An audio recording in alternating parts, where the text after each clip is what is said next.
look. Ow. The whole time.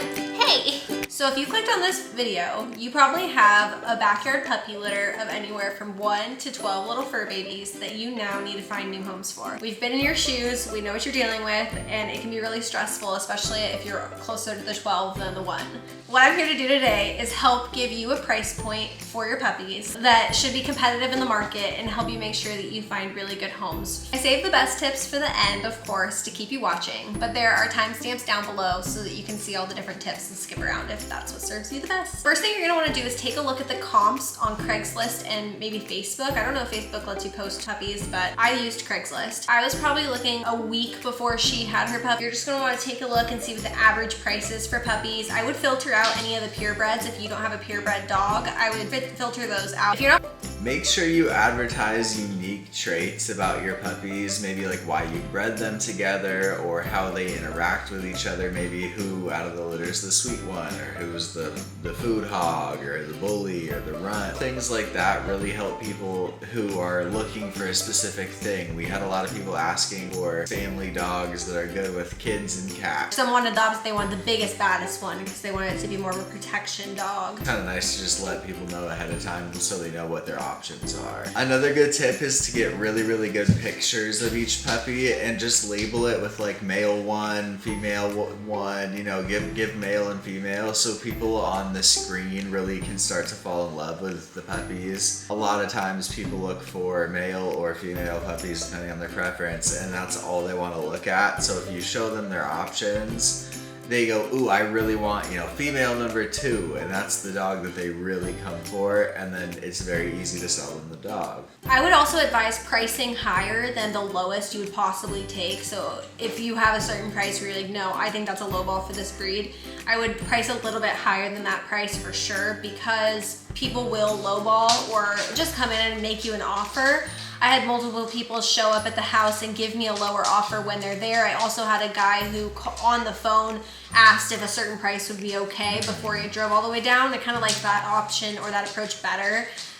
So maybe agree on the price over the phone or over email beforehand, just so that you don't have people do what I had where they came and went, oh, I know the price said this, but I brought this, is that okay?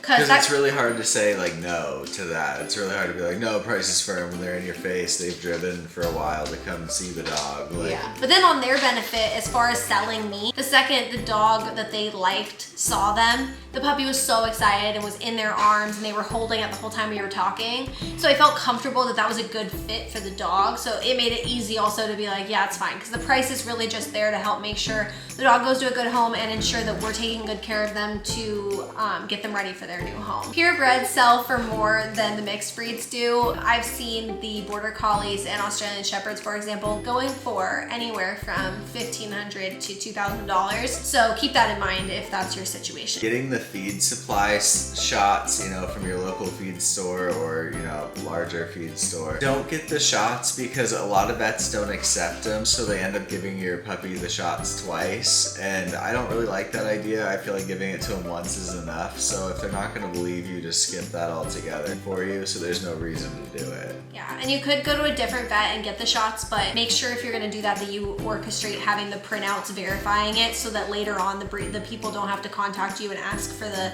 vet records. One extra that you can add into this process is getting a dog DNA test. We got one just for fun for Bentley, our Great Pyrenees, to see what % Great Pyrenees he was, and we learned that he was Great Pyrenees. A, it gives the buyer a lot of reassurance, and B, it's just good to give to the new owner because they can take that to their vet so the vet knows exactly what type of dog they are. If you're looking on Craigslist, like I told you to do in the first step, and you're seeing that not a lot of people are offering the prices that they're selling their dogs for, the reason that people do that is because oftentimes they'll change the price based on demand.